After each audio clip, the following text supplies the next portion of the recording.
গত ভিডিওতে আমরা জেনেছিলাম রিজিক বন্ধের জাদুর লক্ষণসমূহ। আজকে আমরা জানব এই কুফরি কালাম বা ক্ষতিকর জাদু থেকে বাঁচার শক্তিশালী সমাধান। ইসলামে কুফরি কালাম, জাদু বা নজর লাগার বিষয়টি সত্য এবং কোরআন হাদিস দ্বারা প্রমাণিত। রাসূলুল্লাহ সাল্লাল্লাহু আলাইহি ওয়াসাল্লামের ওপরও জাদু করা হয়েছিল এবং আল্লাহর হুকুমে তিনি তা থেকে সুস্থ হয়েছিলেন। ক্যারিয়ার বা রিজিকে বাধাগ্রস্ত করার জন্য শয়তানি বা কুফরি কালামের মাধ্যমে এমনটা করা অসম্ভব কিছু নয়। তবে মনে রাখতে হবে, মানুষের জীবনে পরীক্ষা, ব্যবসায়িক মন্দা বা মানসিক অবসাদ স্বাভাবিক কারণেও আসতে পারে। তাই আতঙ্কিত না হয়ে আল্লাহর ওপর পূর্ণ ভরসা রাখা এবং সুন্নাহসম্মত উপায়ে এর প্রতিকার করা উচিত।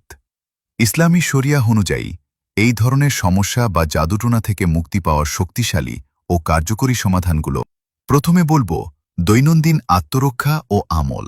সবচেয়ে গুরুত্বপূর্ণ, জাদু বা কুফরি কালামের প্রভাব নষ্ট করার সবচেয়ে বড় অস্ত্র হল প্রতিদিনের সকাল সন্ধ্যার মাসনুন দোয়া ও জিকির। ১.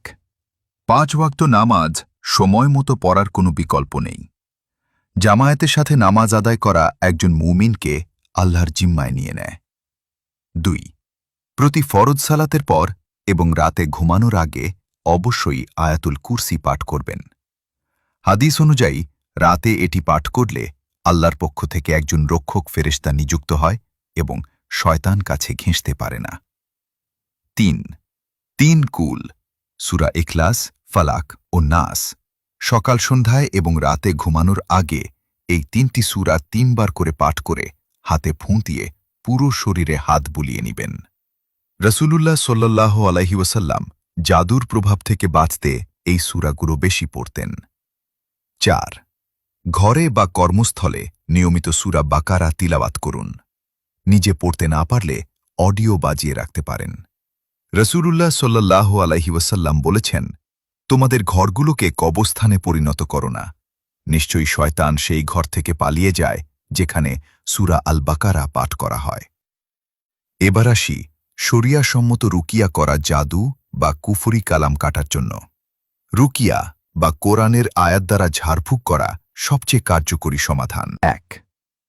একটি পাত্রে বিশুদ্ধ পানি এবং কিছু খাঁটি অলিভ অয়েল, জয়তুনের তেল নিন। এরপর দরুদ শরীফ, সূরা ফাতিহা, আয়াতুল কুরসি, সূরা আরাফ ১১৮ থেকে ১২১ নম্বর আয়াত, সূরা ইউনুস ৮১ থেকে ৮২ নম্বর আয়াত, সূরা তহা ৬৯ নম্বর আয়াত এবং সূরা ইখলাস, ফালাক ও নাস পড়ে সেই পানি ও তেলে ফুঁ দিন। এই পানি প্রতিদিন খাবেন এবং গোসলের পানির সাথে মিশিয়ে গোসল করবেন। তেলটি প্রতিদিন রাতে ঘুমানোর আগে বুকে, মাথায় এবং শরীরে মালিশ করবেন। ২. যদি নিজের পক্ষে এটি করা কঠিন হয়, তবে কোনো নির্ভরযোগ্য আলেম বা শরিয়াসম্মত রুকিয়া করেন এমন অভিজ্ঞ লোকের সহায়তা নিতে পারেন। মনে রাখবেন, কোনো তান্ত্রিক, কবিরাজ বা যারা জিন হাজির করে ভবিষ্যৎ বলে তাদের কাছে যাওয়া সম্পূর্ণ হারাম।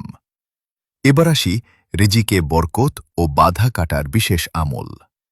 রিজিক বন্ধের যে অনুভূতি আপনার হচ্ছে তা দূর করতে এবং ব্যবসায় বা চাকুরিতে বরকত ফিরিয়ে আনতে এই আমলগুলো নিয়মিত করুন। ১. দিনে অন্তত ১০০ বার বা তার বেশি আস্তাগফিরুল্লাহ বা আস্তাগফিরুল্লাহ ওয়া আতুবু ইলাইহি পড়ুন। সূরা নূহে আল্লাহ স্পষ্ট বলেছেন যে ইস্তিগফারের মাধ্যমে তিনি আকাশ থেকে বৃষ্টি বর্ষণ করেন, ধন সম্পদ ও সন্তান সন্ততিতে বরকত দেন। ২. আল্লাহ তাআলা কোরআনে বলেছেন, যে আল্লাহকে ভয় করে আল্লাহ তার জন্য কোনো না কোনো পথ বের করে দেন এবং তাকে এমন উৎস থেকে রিজিক দেন যা সে কল্পনাও করতে পারে না। ৩. সাধ্য অনুযায়ী নিয়মিত গোপন দান সদকা করুন। সাদাকা মানুষের বিপদ আপদ, রোগ বালাই এবং জাদুর ক্ষতিকর প্রভাব দূর করতে অত্যন্ত কার্যকরী। সবাই অবশ্যই কমেন্টে আলহামদুলিল্লাহ লিখে শেয়ার করে অন্যদের জানার সুযোগ করে দিবেন। ইনশাআল্লাহ আপনিও এর বিনিময়ে অসংখ্য নেকির অংশীদার হবেন।